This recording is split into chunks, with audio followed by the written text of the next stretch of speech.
नमस्कार शेतकरी मित्रांनो, राम मंडळी या चॅनलवर आपल्या सर्वांचं पुन्हा एकदा स्वागत आहे. मित्रांनो, कापूस हे पीक पांढरे सोने म्हणून ओळखले जाते. मराठवाडा, विदर्भ आणि आता पश्चिम महाराष्ट्रामध्ये सुद्धा नगदी पीक म्हणून कापूस लागवडीकडे कल वाढल्याचे दिसून येत आहे. लागवड करताना प्रत्येक शेतकऱ्याचा महत्त्वाचा प्रश्न असा असतो की आम्ही कापूस उत्पादन घेतोय तर अधिक उत्पादन देणारी जात कोणची, म्हणजे best cotton variety in Maharashtra, असं म्हणजे क्वेश्चन आला. म्हणून आपण या व्हिडिओमध्ये आपण कापूस पिकाचे विविध सुधारित व जास्त उत्पादन देणाऱ्या वाणांबद्दल माहिती घेणार आहोत.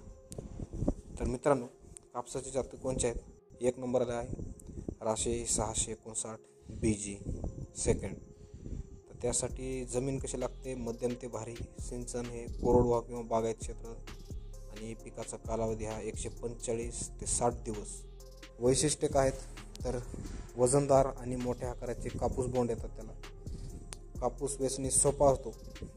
एका बोंडातील कापसाचे सरासरी वजन हे 5 ते 5.5 ग्रॅम एवढे असते आणि लवकर येणारी जात आहे. तसेच दुसरी जात आहे जादू, म्हणजे कावेरी सीड्स. याला जमीन हलकी ते मध्यम लागते. सिंचन हे कोरडवाहू किंवा बागायती आणि पिकाचा कालावधी हा 155 ते 170 दिवसाचा आहे. वैशिष्ट्य काय आहे? तर रस शोषक किडीस हे प्रतिकारक आहे. तसेच दाट लागवडीसाठी चांगलं वाण आहे, म्हणजे 4 बाय 1.5 फूट इतक्या अंतरावर तुम्ही त्याला लावू शकतो. नंबर 3 आहे एका बोंडातील कापसाचे सरासरी वजन हे 6 ते 6.5 ग्रॅम, म्हणजे मध्यम ते मोठे बोंड असेल तर. आणि प्रत्येक फळफांदीस 12 ते 14 बोंडे लागण्याची क्षमता, तसेच भरपूर पुनर्भर क्षमता आणि कापूस वेचणीचा सोपा असतो. तिसरी जात आहे कबड्डी, म्हणजे तुलसी सीड्स. याला जमीन कशी लागते? तर सर्व प्रकारच्या जमिनीमध्ये लागवड आपण करू शकतो. सिंचन काय? तर कोरडवाहू आणि बागायती आणि पिकाचा कालावधी हा 160 ते 180 दिवसाचा असतो. वैशिष्ट्य काय? तर अधिक उत्पादन क्षमता, मोठा बोंडांचा आकार जो आहे तो मोठा असतो. तसेच कापूस वेचणी सोपा आणि जास्तीत जास्त 5 पाकळी बोंड असतात. एका बोंडातील कापसाचे वजन सरासरी 5.5 ते 6 ग्रॅम इतके असते आणि फरदडीसाठी हा उपयुक्त वाण आहे. चौथी जात आहे सुपरकोट, म्हणजे प्रभात सीड्स. जमीन कशी लागते? मध्यम ते भारी जमीन लागते. सिंचन हे कोरडवाहू किंवा बागायत क्षेत्रात करू शकतो तुम्ही. पिकाची लागवड ही 160 ते 170 दिवसात होते. या जातीचं वैशिष्ट्य काय आहे? तर रस शोषक किडीस व लाल्या रोगाचा प्रतिकारक आहे. तसेच कापूस वेचणीस हा सोपा आहे.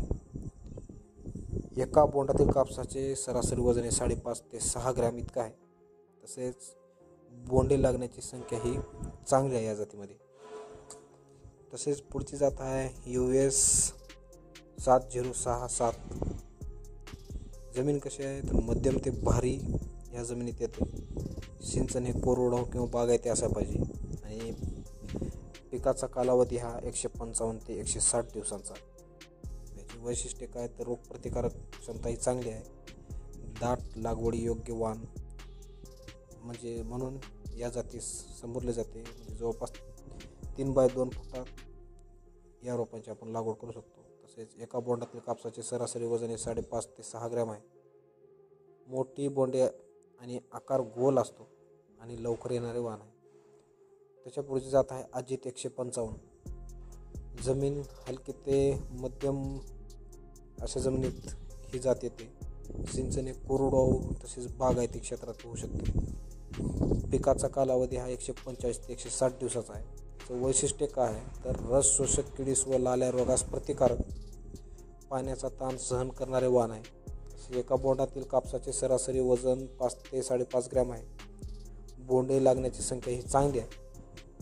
सारांश काय? तर कापूस पिकाचे जास्तीत जास्त उत्पादन घ्यायचे असल्यास जमीन कशी आहे, पाण्याचे नियोजन कसे आहे, हे निकष तपासून वाणाची आपण निवड करून घेणे गरजेचे असते. आणि अधिक उत्पादनासाठी वाणाच्या निवडीसोबतच खत, कीड आणि रोगाचे नियोजन करणे हे अत्यंत महत्त्वाचे आहे. आशा करतो तुम्हाला आमच्या राम मंडळी या चॅनलवरून कोणत्या कापसाच्या व्हरायटी तुम्ही घेतल्या पाहिजेत या प्रश्नाचं तुम्हाला उत्तर मिळालं असेल. तसेच सतत विचारले जाणारे काही प्रश्न आहेत, त्या प्रश्नाचे देखील आपण उत्तर पाहणार आहोत. एक प्रश्न होता, कापसाची दाट लागवड करायची असल्यास कोणते वाण लावावे आपण? तर कापसाची दाट लागवड करायची असल्यास कावेरी सीड्स जादू किंवा US ॲग्रीसीड्सचे US 7067 हे वाण आपण लावू शकता. तसेच पाण्याची कमतरता असल्यास कोणते वाण लावलं पाहिजे?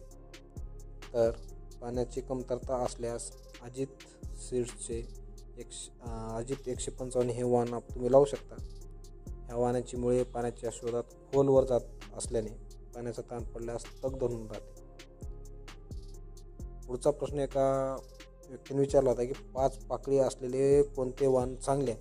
तर 5 पाकळी असलेले तुळशी सीड्सचे कब्बडी हे वाण हे सगळ्यात उत्तम वाण आहे. तसेच भरदडीसाठी कोणते वाण चांगले आहे असा एक प्रश्न होता. तर त्याच्यावर उत्तर आहे की भरदडीसाठी तुळशी सीड्सचे कब्बडी वाण हे सगळ्यात उत्तम वाण आहे.